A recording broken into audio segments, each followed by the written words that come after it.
المپیاد در شهر خیوستن میشد. ما روزی هفتم این المپیاد را سپاردیم و روزی هشتم جواب المپیاد برآمد.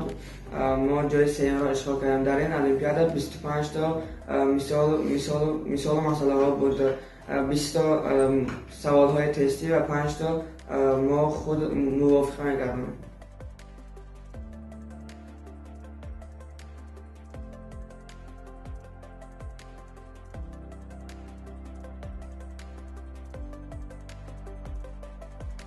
یک سوال المپیاد آن بود که در کدام سنه هر یک سیاره‌ها در یک خط راست جا می‌گیرند. من اون سنه هفتم ینوری سال 2022 ظهور کردم.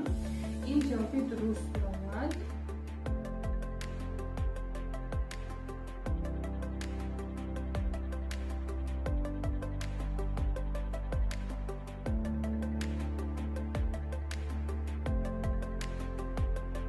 پیش از المپیاد سفربر کردنشان ما با اونها تیاری می‌کردیم. در اتاق کاری ما با کنترلشان مثال‌ها حل می‌کردیم و نتیجه آن تیاری بود که امروز آنها جای سوم گرفتند.